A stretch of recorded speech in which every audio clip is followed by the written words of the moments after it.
বন্ধুরে, নবীজির একজন প্রিয় জলিলুল কদর সাহাবী ছিল, তার নাম ছিল হযরতে জিরর রাদিয়াল্লাহু তাআলা আনহু। নামটা মুখস্থ করতে পারেন, জিরর রাদিয়াল্লাহু তাআলা আনহু। নবীজি ৬০০০ সৈনিক দিয়া জিরার রাদিয়াল্লাহু তাআলা আনহুকে ডাকতে বলে, জিরার রে, তুমি কালেমার দাওয়াত নিয়া, কোরআনের দাওয়াত নিয়া রুমের মধ্যে চলিয়া যাও। তখন রুমের বাদশার নাম ছিল পিটার। এবার ওই যুদ্ধের ময়দানে বিশ্বনবী পাঠায়া দিলেন, রুমে পাঠায়া দিলেন, এবং ৬০০০ শুধু সৈনিক না বন্ধুরে, বিশ্বনবী বললেন, আমি ২৯ জন যুবতী নারী দিলাম, তোমাদেরকে পর্দার ভেতর থেকে তোমাদেরকে খাদ্য রসাদি আগায় দিবে, অস্ত্র প্রয়োজন হলে আগায় দিবে, যুদ্ধ হলে তোমাদের পেছন থেকে সহযোগিতা করবে। কিতাবের মধ্যে লেগে বন্ধুরে আমার, এবার করলেন কি, উনি রুমের বাদশার বন্ধুরা আমার রাজ সিংহাসনের কাছে গিয়ে উনি দাওয়াত দিলেন, লা ইলাহা ইল্লাল্লাহু মুহাম্মাদুর রাসূলুল্লাহ সাল্লাল্লাহু আলাইহি ওয়াসাল্লাম। এবার এই দাওয়াত পাওয়ার পরে রুমের বাদশা পিটার ডাকতে বলে, জিরার, তুমি কোথায় থেকে দাওয়াত দিতে এসেছো? বলে, আমি মদিনা থেকে এসেছি। কে পাঠায় দিয়েছে? বলে, দয়ার রাসূল বিশ্ব নবী এই কোরআনের দাওয়াত, কালিমার দাওয়াত দেওয়ার জন্য পাঠাইছে। তুমি কি জানো, আমরা কালিমা পছন্দ করি না, আমরা মুসলমান হওয়া পছন্দ করি না, মুসলমানদেরকে দেখতে পারি না, তোমাদের নবীকে দেখতে পারি না, আলিমদেরকে দেখতে পারি না। এই রকমের একদল বাংলাদেশে প্রায় ১৫.৫ বছর শাসন করলো, যারা আলিমকে দেখতে পারে নাই। বন্ধুরা আমার, যারা ইসলাম প্রিয় মানুষদেরকে নির্যাতন করেছে, আয়না ঘরের মধ্যে বন্দি করে রেখেছে, খুন করেছে, গুম করেছে, এই রকমের কাফের মার্কায়ারাও ছিল। কতক্ষণ বন্ধুরা আমার খেয়াল করেন, শুধু তাই নয়, এবার যখন ফিডার বলিল, এ জিরার, তোমাদের কালিমা আমরা মানি না, ওনার সৈনিকদেরকে পিটার যখন লেলিয়ে দিল, মুসলমানদের এদেরকে হত্যা করো। কিতাবের মধ্যে লেখে বন্ধুরা আমার, জিরার রাদিয়াল্লাহু তাআলা আনহু ৬০০০ সৈনিককে প্রশিক্ষণ দিয়ে নিয়ে এসেছিল। এরা যুদ্ধের ময়দানে ঝাঁপিয়ে পড়ল। মুসলমানের লিডারের একটা ভুলের কারণে জিরার রাদিয়াল্লাহু আনহুর ৬০০০ সৈনিকেরা পরাজিত বরণ করল। তারা পরাজিত বরণ করিয়া রুম থেকে মদিনায় তারা ফিরিয়ে গেল। এনাদের সঙ্গে ২৯ জন যুবতী নারী ছিল, তার মধ্যে নেতৃত্বের দায়িত্বে ছিল, নাম ছিল তার খাওলা রাদিয়াল্লাহু তাআলা আনহা। বন্ধুরে, এই ২৯ জন যুবতীর মধ্যে খাওলা বড় সুন্দরী ছিল। এবার রুমের বাহিনী তাদেরকে আটক করল, বন্দি করে একটা খিমার মধ্যে, তাঁবুর মধ্যে তাকে বন্দি করে রাখা হল। শুনেছে রুমের বাদশা ওই ২৯ জন যুবতীর মধ্যে সবচেয়ে বড় সুন্দরী, তার নাম খাওলা। এখনো বিয়ে হয় নাই, তার কমলার মতন তার গাল, হরিণের মতন তার চক্ষু, মাইরে আমার শরীরের মধ্যে তার বোরখা লাগানো আছে, মাথার মধ্যে নিকাব লাগানো আছে, হাত মোজা, পা মোজা। বন্ধুরা আমার, এবার রুমের বাদশা পিটার বিয়ে করে নাই, যেই তাঁবুর মধ্যে বন্দি করে রেখেছিল, তাঁবুর ৩০০ গজ দূরে গিয়ে এবার খাওলাকে লক্ষ্য করে ডাকে আর বলে, খাওলা রে, আমি শুনেছি তুমি বড় সুন্দরী। খাওলা, কিছুদিন আগে এই রুমে আমার বাবা মারা গেছে, আমি রাজ সিংহাসন হাতে পেয়েছি। খাওলা রে, যদি তুমি আমাকে স্বামিত্ব বরণ করো, তাহলে তোমাকে রুমের রানী বানাইয়া রাজ সিংহাসনে বসায় দিব। যেই মাত্র বলেছে, তখন মুসলিম নেত্রী খাওলা রাদিয়াল্লাহু তাআলা আনহা মুখ থেকে খাক করে থুতু বের করিয়া ফিটারকে লক্ষ্য করে মেরে দিয়েছে। খাওলার মুখের থুতু আল্লাহর হুকুমে কুদরতে ওই কাফের বাদশাহ ফিটারের মুখের মধ্যে ঢুকে গেছে। বন্ধুরা আমার, ফিটার রাগান্বিত হয়ে গেছে। এবার সৈনিকদেরকে ডাকতে বলেন, রে সৈনিকেরা, মুসলমান পুরুষ সৈনিকরা পরাজয় হইয়া রোম থেকে মদিনায় চলে গেছে। মাত্র 29 জন যুবতী, তার মধ্যে নেত্রী খাওলা। আমি তাকে বিয়ের পয়গম দিয়েছি, বিয়ে না বসলে না বসবে, কিন্তু আমার মুখে কেন থুতু মারল? আমি তো এগুলো বরদাস্ত করব না। আমার ইতিহাস কলঙ্ক হয়ে গেল, আমার সম্মান ইজ্জত পাঞ্চার হয়ে গেছে। অতএব এই 29 জন মেয়েদেরকে তোমরা ধরিয়া রাজধানীতে নিয়ে আসো, এদেরকে আগে হত্যা করব, করার পরে এদের লাশ আমরা সিগাল কুকুর দিয়ে খাওয়াইব। বন্ধুরে, এইদিকে সৈনিকেরা 29 জন মুসলিম নারীদেরকে নেওয়ার জন্য যখন আসতেছে, খাওলার সঙ্গে 28 জন যুবতী ছিল আরো, তারা 2 চোখের পানি ছেড়ে দিয়ে কাঁদতেছে। খাওলা, এ কি করলি রে? আমরা কৌশলে এখান থেকে বেঁচে যেতাম, কি জন্য করি তুই থুতু মারিয়ে আজকে আমাদের মরণ ডেকে নিয়ে আসলি?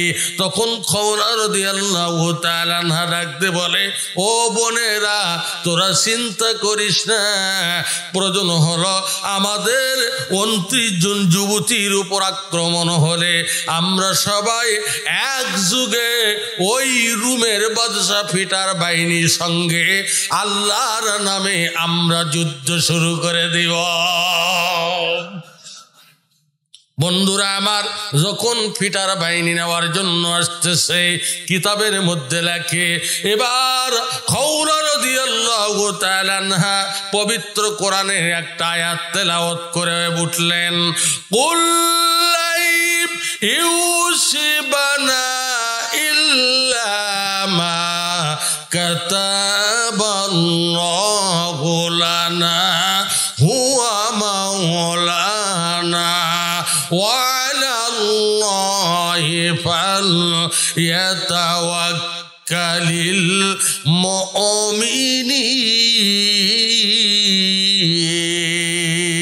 المؤمنين। বন্ধুরা আমার, খেয়াল করেন, কুল লা ইউসিবানা ইল্লা মা কাতাবাল্লাহু লানা, কারণ একমাত্র যারা মুমিন তারা তাওয়াক্কুল করে আল্লাহর উপর। জোরে বলেন, কার? আর মুমিনেরা সর্ব অবস্থায় আল্লাহর সাহায্য কামনা করে। এমনি করে যখন আয়াত তেলাওয়াত করল, এইদিকে রুম বাহিনী যখন 29 জন মুসলমান নারীদেরকে নেওয়ার জন্য এসেছে, তখন খাওলার নেতৃত্বে 29 জন নারীরা বলতেছে, ও খাওলা, আমাদের পুরুষ সৈনিকগুলো পরাজিত বরণ করে মদিনায় চলে গেছে, আমাদের তো কোনো অস্ত্র নাই, আমাদের কোনো সৈনিক নাই, আমাদের কোনো বোমা নাই, আমাদের কোনো প্রশিক্ষণ নাই। ও বোনেরা, আমাদের সৈনিক লাগবে না, আমাদের অস্ত্র লাগবে না, আমাদের বোমা লাগবে না, কোথায় কি পাবো রে? তখন খাওলা ডাকতে বলে, ও বোনেরা, তোরা চিন্তা করিস না, যেই তাঁবুর ভিতরে আমাদেরকে বন্দি করে রেখেছে, এই তাঁবুর খুঁটি গুলান আমরা অস্ত্র হিসেবে ব্যবহার করব। আল্লাহ আসমান থেকে আমাদেরকে সাহায্য করিয়া মহান আল্লাহ মুসলিম নারীদেরকে বিজয় দান করে দিবে। আর জোরে কোন সুবহানাল্লাহ। বন্ধুরা আমার, কিতাবের মধ্যে লেখে, এবার করলেন কি? কিতাবের মধ্যে লেখে, মায়েরা আমার, এবার ওই খাওলার নেতৃত্ব 29 জন মহিলারা, তারা নারায়ে তাকবীর আল্লাহু আকবার বলে যখন আঘাত করা শুরু করে দিয়েছে, বন্ধুরা আমার খেয়াল করেন, এবার ওই আমার ফিটার বাইরেরা বহুগুলান মারা গেছে, বাকি গুরন জীবন বাঁচানোর দায় ওখান থেকে দৌড়ে রাজ সিংহাসনের কাছে গিয়ে বলে, পিটার রে, আমাদের বহু সৈনিক মারা গেছে, মুসলিম নারীদেরকে আনতে গিয়া আমরা জীবন বাঁচানোর জন্য পালিয়ে এসেছি, তুমি আমাদেরকে বাঁচাইয়া দাও। বলল, তোমরা এতগুলো সৈনিক মাত্র 29 জন যুবতী মুসলিম নারীদের সঙ্গে পারলে না। একজন ডাকতে বলে, এ পিটার, যখন মুসলিম নারীদেরকে ধরতে গিয়েছিলাম তখন দেখি ঘোড়া নিয়া একদল সৈনিক আসমান থেকে নামিয়া মুসলিম নারীদের পক্ষ হইয়া আমাদের যুদ্ধ করিয়া অনেক সৈনিক কতল করেছে। জোরে করে মারহাবা। মুসলমানদেরকে সাহায্য করে কে? আরো জোরে বলেন কে? মুসলমানদের সাহায্যকারী আল্লাহ না খাজা বাবা? জোরে বলেন, আল্লাহ না খাজা বাবা? কেরামান কাতিবিন রোজ হাশরের দিন, কেরামান কাতিবিন রোজ হাশরের দিন করবে যেদিন অভিযোগ অভিযোগ, সেদিন বলবো আমি খাজা বাবার লোক, সেই দিন বলবো আমি খাজা বাবার লোক। খাজা বাবার লোক বললে কি বাঁচার কোন রাস্তা থাকবে? জোরে বলেন, থাকবে? থাকবে না। সেদিন আল্লাহর পারমিশন ছাড়া কেউ সুপারিশ করতে পারবে না, কোন পীর লয়, আলিম লয়, উস্তাদ লয়। সেদিন একমাত্র ইল্লা ওয়াজহু, আল্লাহ ছাড়া কারু রাজত্ব থাকবে না। কথা বলেন, থাকবে নাকি? থাকবে না। বন্ধুরা আমার খেয়াল করেন, এবার ফিটার ডাক দিয়ে বলে, সৈনিকেরা যা, 6000 সৈনিক তোরা সুসজ্জিত হইয়া 29 জন মুসলমান নারীদেরকে আনতে হবে। আগে ইজ্জত নষ্ট করব, তারপরে ওদেরকে এবার হত্যা করব, কতল করে করে দাদলা নদীর পানির মধ্যে নিক্ষেপ করে দেব। ভালো করে শুনবেন কথা বইরা আমার।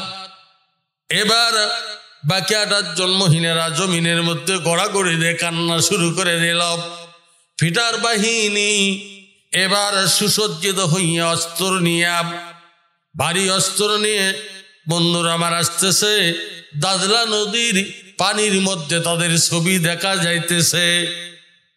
তারিখের কিতাবের মধ্যে লেখে, এই মেয়েরা কান্নাকাটি করতেছে, খাওলা রে, আমাদের পুরুষ সৈনিক গুলান ভুল করেছে, আবার তুমি ভুল করলে, জীবন যাবে যাক, কিন্তু ইজ্জত যদি নষ্ট হয় মুসলমানের ইতিহাস হাদিস কলঙ্ক হয়ে যাবে।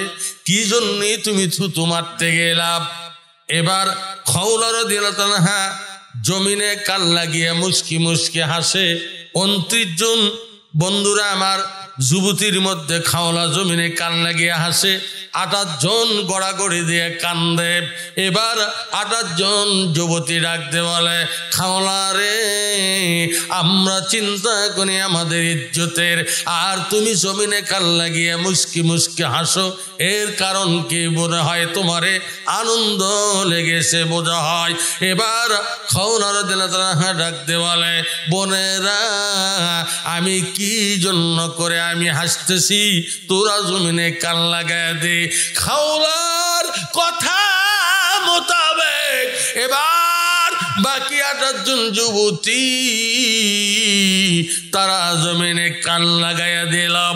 এইদিকে ফিটারের 6000 সৈনিক আসে, এইদিকে 29 জন যুবতী জমিনে কান লাগাইয়া হাসে। নিশ্চয় কিন্তু মুসলমানের এর মধ্যে কিন্তু নারীদের জন্য বিশেষ রহস্য আছে। কথা কোন ঠিক? মুসলমান নারীদের বিশেষ রহস্য আছে। জ্ঞানীগুণী সদী ভাই, অল্প কথা বলিয়া যায়, বন্ধুরা আমার খেয়াল করেন। আর এবার করলেন কি, এইদিকে সৈনিকেরা আসতেছে। এবার 29 যুবতী মহিলারা তারা জমিনে কান লাগিয়ে আসতেছে। আসলে শুধু পুরুষ নয়, মহিলারা পর্যন্ত ময়দানে ইসলামের জন্য যে তারা শ্রম দিয়েছে, তার বাস্তব হাদিসের মধ্যে এই নজির ফুটিয়ে তোলা হয়েছে। কারণ শুধু পুরুষরাই রাষ্ট্র চালাবে তা নয়, নারীরাও চালাবে, কিন্তু সেটা ইসলামের কায়দা অনুযায়ী পর্দা করে। কথা বলেন। কিন্তু বাংলাদেশের নারী, এদের ওয়াজ আমি আজিজুল না করে কি পারি? করতে হবে।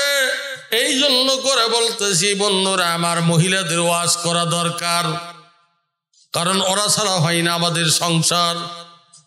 কথা কন বন্ধুরা আমার, মা যদি ভালো হয়, তার পেটে 2, 4, 3টা সন্তান হলে তারাও ভালো হবে।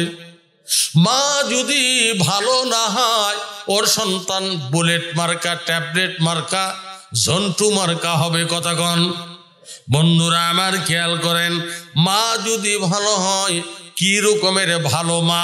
আমার বগুড়াতে একজন মহিলা এই রকমের ইবতেদায়ী মাদ্রাসা থেকে বন্ধুরা আমার 5 পর্যন্ত লেখাপড়া করছে। করার পরে গরিবের মেয়ে, ওই মেয়েকে একটা গরিবের একটা ছেলে দিয়ে বিয়ে দিয়েছে। ছেলেটা অটো রিক্সা চালাইতে চালাইতে একদিন অটো ভ্যান চালাইতেছে। নাম হলো বন্ধুরে বকুল মিয়া। এবার 1 ওয়াক্ত নামাজ পড়ে না বন্ধুরে, শুক্রবারে জুমার নামাজও পড়ে না। এই রকমের কতগুলো পুরুষ আছে কি নাই? জুমার নামাজ পর্যন্ত পড়ে না। তার স্ত্রী এই মেয়ে একদিন ডাকতে বলে, তুমি তো 1 ওয়াক্ত নামাজ পড়ো না। কি বলে? নামাজ যদি না পড়ো আমি তোমার সংসার করব না। আমি কোরআন পড়তে জানি, ইসলামী বই পুস্তক পড়তে জানি। বন্ধুরে বলল, আজকে সেদিন শুক্রবারের দিন ছিল, তুমি শুক্রবারের দিন তুমি একটু আজকে জুমার নামাজ পড়তে যাবে। এখন বকুল মিয়া বলতেছে, বিবি রে, সবে মাত্র কয়েকদিন আগে তোমাকে বিয়ে করলাম, তুমি আবার ভাত না খেলে আমার লাইফটা নষ্ট হয়ে যাবে। তুমি কি জন্য খাবে না? বলে, তুমি নামাজ পড়ো না। নামাজ পড়ো, তোমার সংসার করব, না করলে করব না। এই রকমের অনেক স্ত্রী আছে, ধার্মিক স্ত্রী। কথা কন বন্ধুরা আমার, এখন ও বলতেছে, আমার তো শুধুমাত্র শার্ট আর গেঞ্জি, আমার তো পাঞ্জাবি নাই, আমি কি গায়ে দিয়া আমি মসজিদে নামাজ আদায় করতে যাব? স্ত্রী বলতেছে, পাশের বাড়ির একজন হাফেজ সাহেব আসলো, বলতেছে, তোমাকে আজকে একটা পাঞ্জাবি আমি সংগ্রহ করে দেব, তবু জুমার নামাজ পড়তে যেতে হবে। বলতেছে, ঠিক আছে, তুমি যদি নিয়ে এসে দাও, আমি জুমার নামাজ আদায় করব, এতে কোনো সন্দেহ নাই।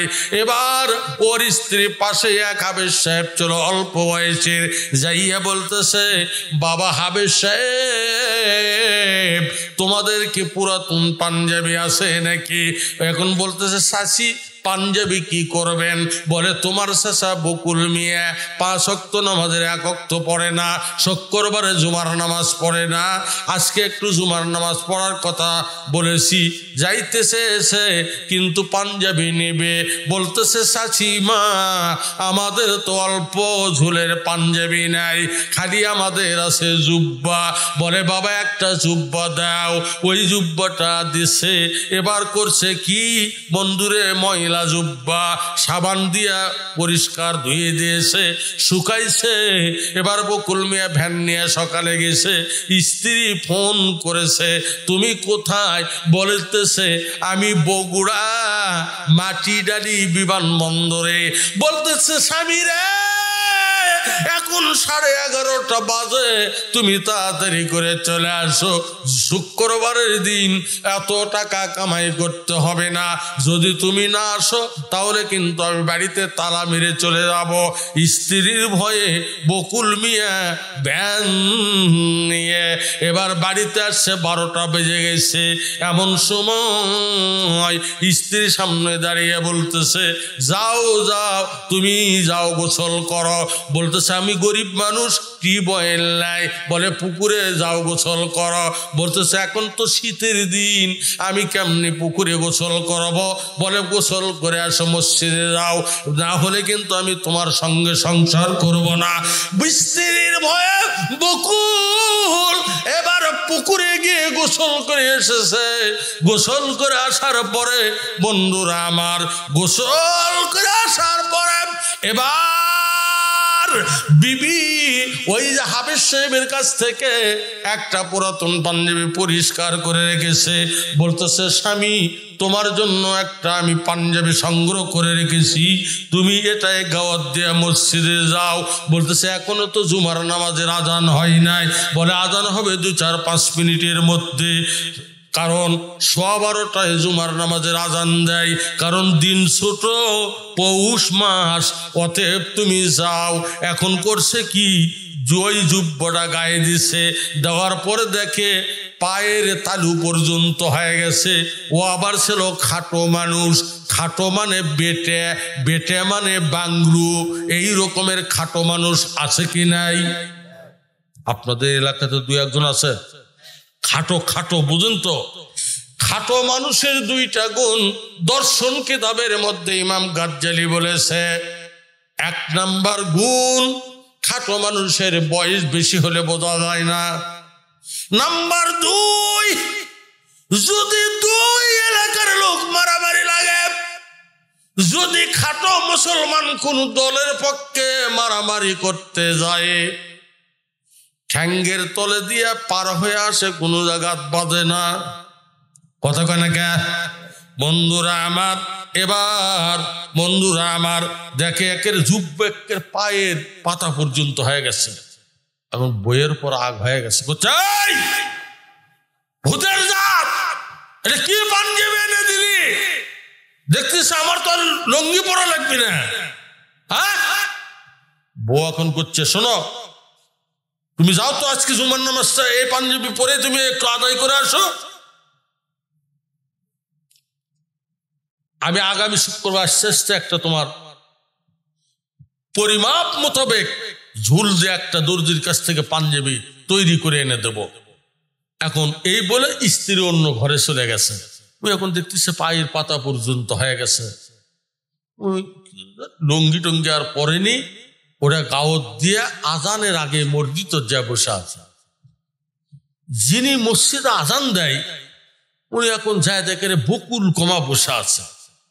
বলছে কে রে বকুল, তুই তো বা জীবনে নামাজ পড়িস না, আজকে কমা তুই আচ্ছু কি জিন টিন ভয় খুলেছে নাকি? তো করছে না চাষা গয় না, এমন বিয়ে করছো, এমন মেয়ে মাদ্রাসাতে লেখাপড়া করছে, নামাজটা পড়লে বলে আমার সাথে সংসার করবি না। তো যাক চাষা আমি আর বেশি কিছু বলেনি।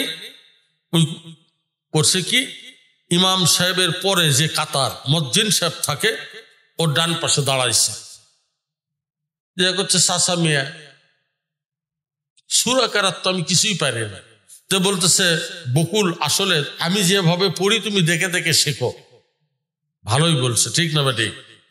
এখন মজ্জিন সাহেবের ডান পাশে দাঁড়াইছে, বকুল মিয়া টান মারছে, চাষা মিয়া উঠে মারছে 1 লাত্তি। কেরে ও আবার আরেক মুসল্লিক মারছে, ও আবার ইমাম সাহেব মারছে লাত্তি। গোটার মসজিদ খেলে লাত্তে লাত্তি শুরু হয়ে গেছে। দেখছেন আসলে কিছু জানা দরকার আছে কি নাই? জোরে বলেন আছে কি নাই? আর সেটা জানার জন্য মাদ্রাসায় আসতে হবে। কথা কন ভাইরা আমার, ওই রকমের নারী, ইসলাম প্রিয় নারী খাওলা ছিল। ওই যে কথা রেখে এসেছি মনে আছে? এবার খাওলা সবন্তে যুবতী কি জন্য করে জমানে কান লাগায় হাসতেছে। তারিখের কিতাবের মধ্যে লাগে বিশ্ববিখ্যাত যোদ্ধা খালিদ বিন ওয়ালিদ। বন্ধুরা আমার, মদিনা থেকে সৈনিক নিয়ে রওনা দিয়েছে। আল্লাহ পাক 29 জন যুবতী নারীর কানে খালিদ বিন ওলীদের ঘোড়ার পায়ের শব্দ শুনাইয়া দিয়ে আল্লাহ পাক তাদেরকে আনন্দ দিয়েছে। বন্ধুরা আমার, কিতাবের মধ্যে লেখে আর কিছুক্ষণের ভেতরে খালিদ সরে আসিল। কিতাবের মধ্যে লেখে খালিদের মাথায় একটা হেলমেট পরানো থাকতো। বন্ধুরা আমার, ওই হেলমেটের মধ্যে আরবের 22 কেজি খেজুর ধরত। খালিদের হেলমেটের সামনে 5টা শিকল ছিল। একটা শিকলের ওজন 1.5 পোয়া থেকে হাফ কেজির মতন ওজন ছিল। খালিদের হেলমেটে বন্ধুরা 2টা তলোয়ার গাঁথা আছে। ওই তলোয়ারের মাঝখানে 2 লাইন কবিতা বুখারী শরীফের মধ্যে লেখা আছে। বন্ধুরে, খালিদ বিন ওলীদ যাইয়া যখন হাতে তরবারি নিয়ে মাথার উপর যখন একটা ঘোড়ানি দিয়েছে, চক্র দিয়েছে, আর 2 লাইন কবিতা পাঠ করেছে। আল জাবানাতু ফিল হারবি ওয়া মান ফাররা লাম ইয়ানজু মিনান নার ওয়া মান ফাররা লাম ইয়ানজু মিনান নার। এই কবিতার অর্থ হলো, আইরে কাফের বেঈমানেরা, আয় আমাদের মুসলিম নারীদেরকে পাইয়া তোরা খারাপ ব্যবহার করতেছি, আমি খালিদের তরবারির সামনে আয়, এটা দিয়া তোদের জুদা করিয়া জাহান্নামের পথ দেখা দেব। খালিদের 2 লাইন কবিতা শুনিয়া রুমের পিটার বাহিনী গোলান ময়দান ছাড়িয়া পালিয়ে গেছে। খালিদ বিন ওলীদ এই 29 জন যুবতী নারীকে সুসম্মানে রুম থেকে মদিনায় পৌঁছায় দিয়েছে। আরো জোরে কোন সুবহানাল্লাহ। বন্ধুরা আমার, সুসম্মানে এরা মদিনায় চলে গেছে। কারণ খালিদ বিন ওলীদ এত বড় বিখ্যাত যোদ্ধা ছিল, যার নাম শুনলে কাফের বেঈমানেরা ময়দানে যাওয়ার সাহস পাইত না। জোরে করে আল্লাহু আকবার। আল্লাহর নাম নিতে কি লজ্জা হইতেছে? আল্লাহর নাম নিলে কি খাজনা দিতে হবে? তাহলে চিৎকার দিয়ে বলেন আল্লাহু আকবার। এই কোরআন কার? জোরে বলেন, এই কোরআন কার? আসমান কার? জমিন কার? আইন চলবে কার? জোরে বলেন, বাংলাদেশে তার চলে? শয়তানের আইন চলে। কথা কন না কে? আল্লাহর আইনের কথা বললে রাজাকার বলে। এই এই জোরে কোন, ঠিক না? আল্লাহর আইনের কথা বললে রাজাকার বলে। রাজাকার বলো, তাতে কোনো আমরা মন খারাপ করব না, কিন্তু আল্লাহর কোরআনের আইনের জন্য আমরা দাওয়াত দিয়ে যাব। আজ হোক কাল হোক, এই বাংলার জমিনে একদিন কোরআনের আইন চালু হবে, সৎ লোকের শাসন হবে।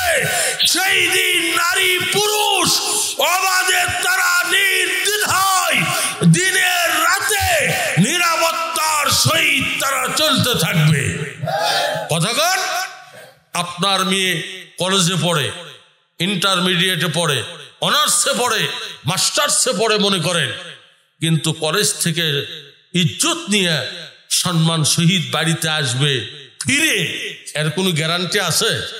কিন্তু কোরআনের যখন আইন হবে, তখন এই আইনে তাদের নিরাপত্তা ইজ্জত আবরু রক্ষার গ্যারান্টি আল্লাহর কোরআন দান করে দেবে। জোরে কোন সুবহানাল্লাহ। একাকী বিজয় হয়নি কভু, একাকী বিজয় হয়নি কভু, পুরুষের তরবারি শক্তি দিয়েছে, প্রেরণা দিয়েছে বিজয় লক্ষ্মী নারী। জোরে কোন, শক্তি শক্তি দিয়েছে, প্রেরণা দিয়েছে বিজয় লক্ষ্মী নারী। জোরে কোন মারহাবা। বন্ধুরা আমার খেয়াল করেন, এবার খালিদ এই অন্তর্জ যুবতী লইয়া মদিনায় ফিরে চলে গেল। হযরত উমর রাদিয়াল্লাহু তাআলা একদিন খালিদকে ডাকতে বলে, খালিদ তোমার অন্তরের মধ্যে কি ভয় নাই? বলে না না, আমার অন্তরের মধ্যে ভয় নাই। এই খালিদ, তুমি কাফেরদের মাঝখানে যাইয়া 2 লাইন কবিতা পাঠ করিয়া তুমি জয় লাভ করতে পারো? বলে হ্যাঁ পারি। বলে কিসের? বলে আল্লাহর ওপর ভয়, রসুলের ভালোবাসা নিয়ে আমি খালিদ যখন ময়দানে যাই, আল্লাহ পাক খুশি হইয়া খালিদের গলায় বিজয়ের মালা পরাইয়া দেয়।